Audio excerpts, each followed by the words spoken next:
Olá, eu sou Lupe a Raposa e nesse vídeo O Poder, uma reflexão, vamos prosseguir tratando do tema O Poder, como fizemos no vídeo anterior, O Poder da Ação.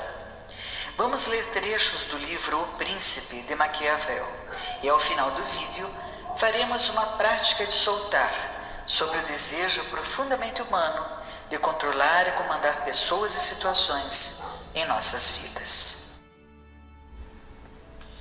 A civilização dos seres alados dos Andes, formada por cerca de 180 milhões de indivíduos, existente na realidade paralela para a qual seguiu César no seu caminho de autoconhecimento, era dominada por representantes da raça Asas Manto e pertencentes a apenas 5 famílias que se organizavam para revezarem-se nos cargos de poder, constituindo um exemplo perfeito de oligarquia. Esse sistema de governo era fruto de muita insatisfação e fermentava o desejo revolucionário na civilização dos Andes. O cerne do descontentamento social era real, era forte e era a semente de uma revolução que viria e seria sangrenta. Essa história faz parte do livro Girassóis, Ipês e Junquilhos Amarelos, sobre a vida de César e sua capacidade de criar a realidade paralela com a civilização dos seres alados da Cordilheira dos Andes. Entre os livros da Biblioteca dos Alados, para nossa leitura e reflexão, César escolheu um clássico da filosofia sobre o poder, O Príncipe de Nicolau Maquiavel.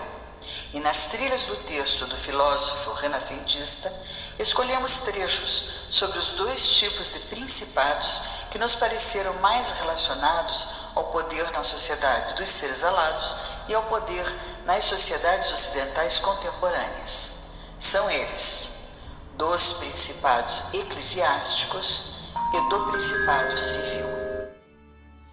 Sobre os principados eclesiásticos, em que encontramos semelhanças ao regime oligárquico da civilização dos seres alados dos Andes, o Príncipe de Nicolau Maquiavel nos diz: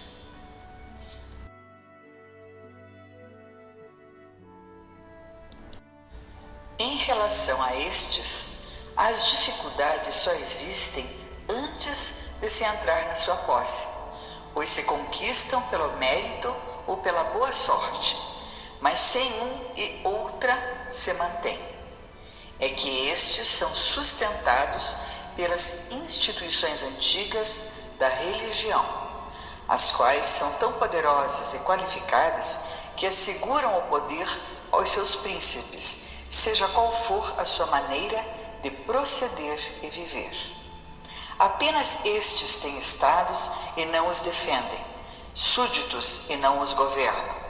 E os estados, embora indefesos, não lhes são arrebatados, e os súditos, embora não governados, não consideram tal situação nem podem subtrair-se à sua dominação.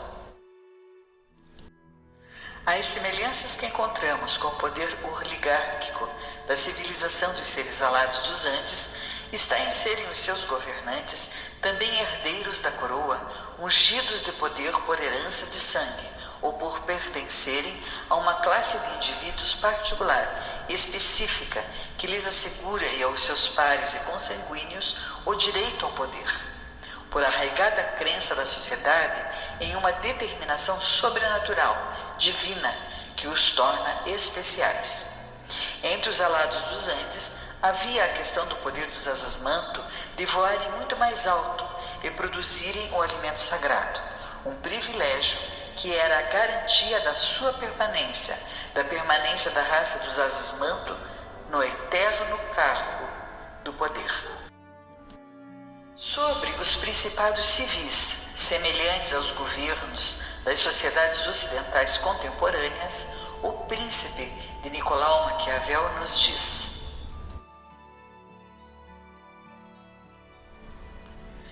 tratando, porém, de outro caso, ou do cidadão privado que não por meio de crimes ou de outras intoleráveis violências, mas com o favor dos seus concidadãos, ascende ao principado da sua pátria, o qual se pode chamar principado civil, e para chegar a ele não é necessário ter-se inteiramente merecimento ou boa sorte, mas antes astúcia afortunada, direi que essa ascensão se faz ou com o favor do povo ou com o favor dos grandes. É que em toda a sociedade se encontram estados de espírito diferentes, e isso advém de que o povo deseja não ser dirigido, nem oprimido pelos grandes, e os grandes querem dirigir e oprimir o povo. O principado resulta da ação do povo ou dos grandes, de acordo com a oportunidade que se oferece a um ou aos outros. É que, percebendo os grandes que não podem resistir à pressão do povo, começam a suscitar prestígio na pessoa de um deles e o fazem príncipe, a fim de poderem, à sua sombra, satisfazer seus apetites.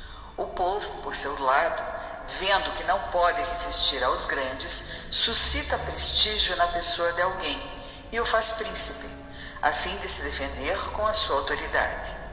O que ascende ao principado com o auxílio dos grandes mantém-se com dificuldade maior do que o faz com o auxílio do povo, pois se vê rodeado de muitos que lhe parecem ser seus iguais e por isso não pode nem comandá-los, nem manobrá-los à sua vontade. Aquele, porém, que ascende ao principado pelo favor popular, vê-se sozinho no poder e tem ao seu redor ninguém ou pouquíssimos que não se possa fazer obediente. Além disso, não se pode honestamente satisfazer os grandes sem prejuízo de outros, mas pode-se beneficiar o povo. Eis que o objetivo do povo é mais honesto que o dos grandes, porque estes querem oprimir e aquele não ser oprimido. Concluirei apenas por dizer que a um príncipe é necessário ter o povo como amigo. De outra maneira, não encontrará ele apoio na adversidade.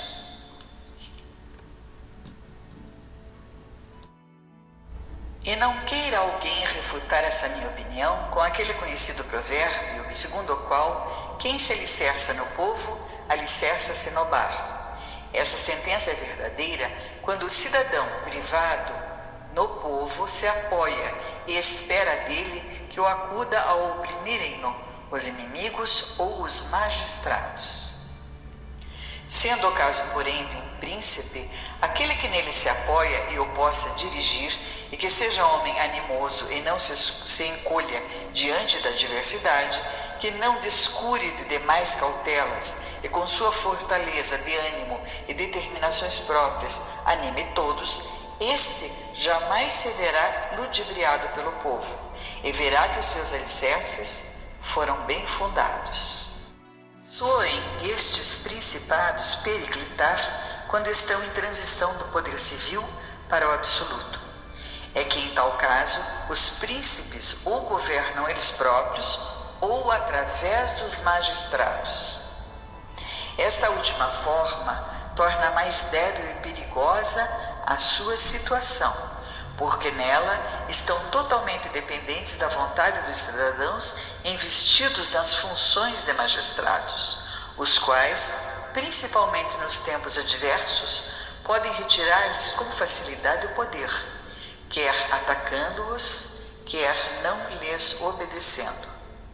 E o príncipe não tem tempo, em plena crise, de assumir o poder absoluto, pois os cidadãos e os súditos, acostumados a receber ordens dos magistrados, não se dispõem, em tais ocorrências, a receber ordens dele.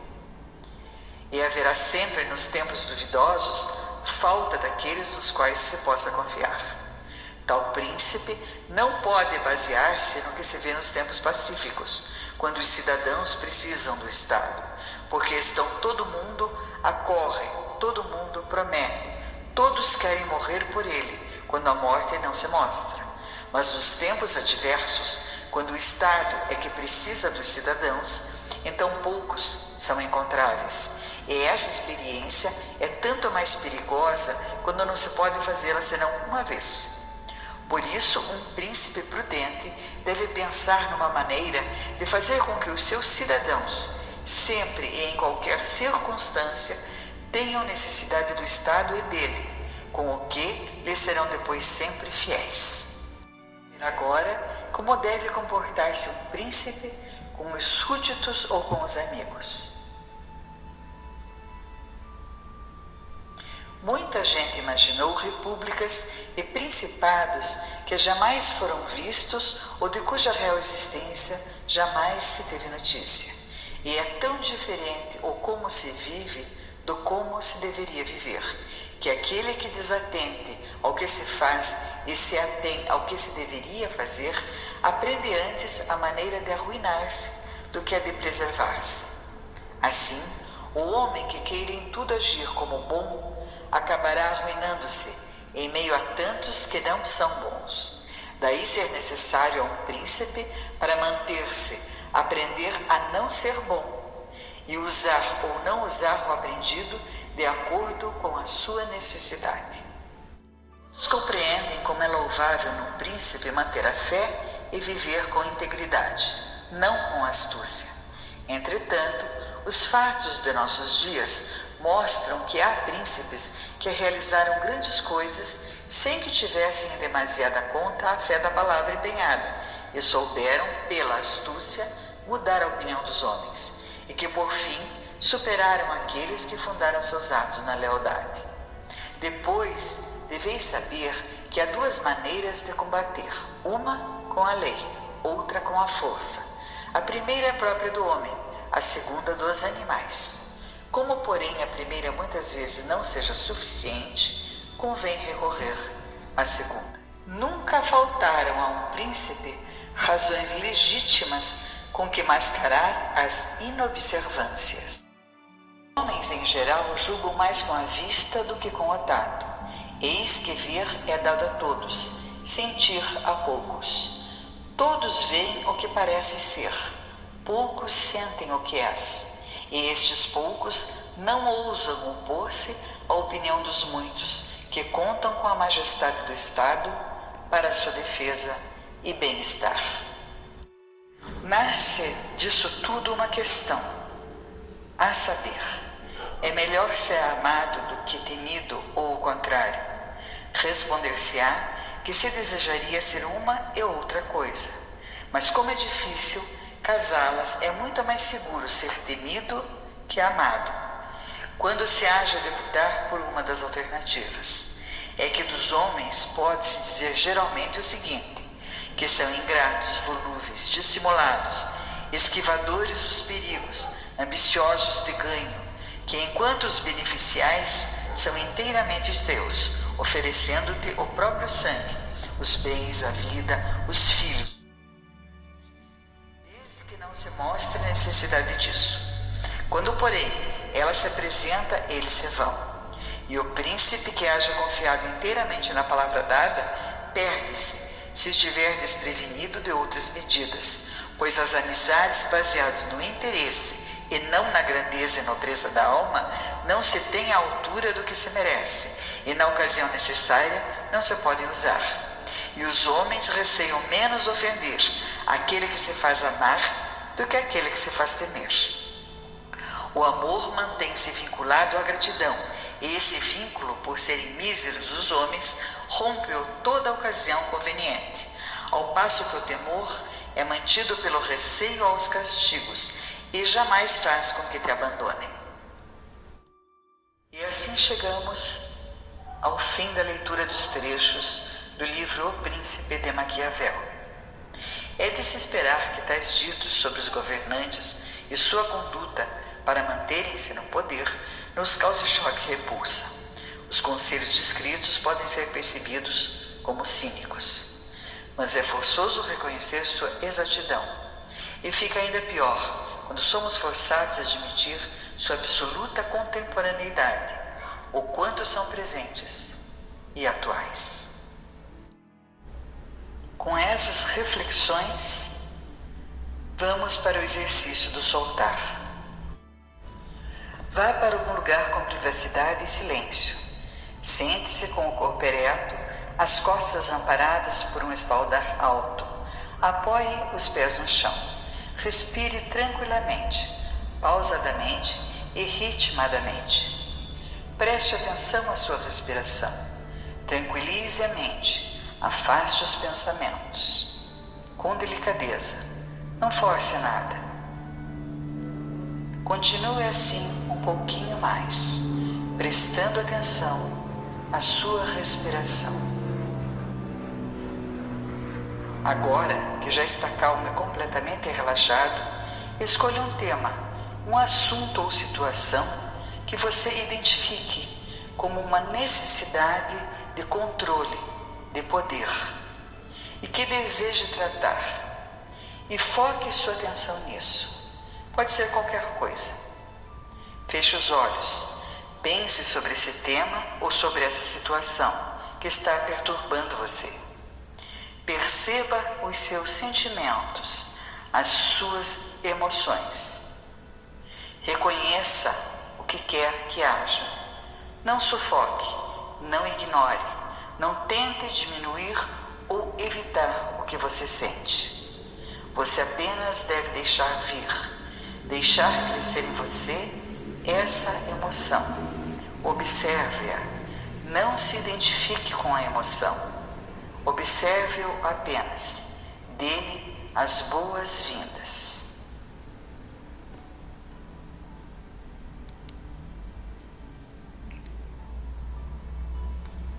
Solte. Repita essa prática por alguns minutos.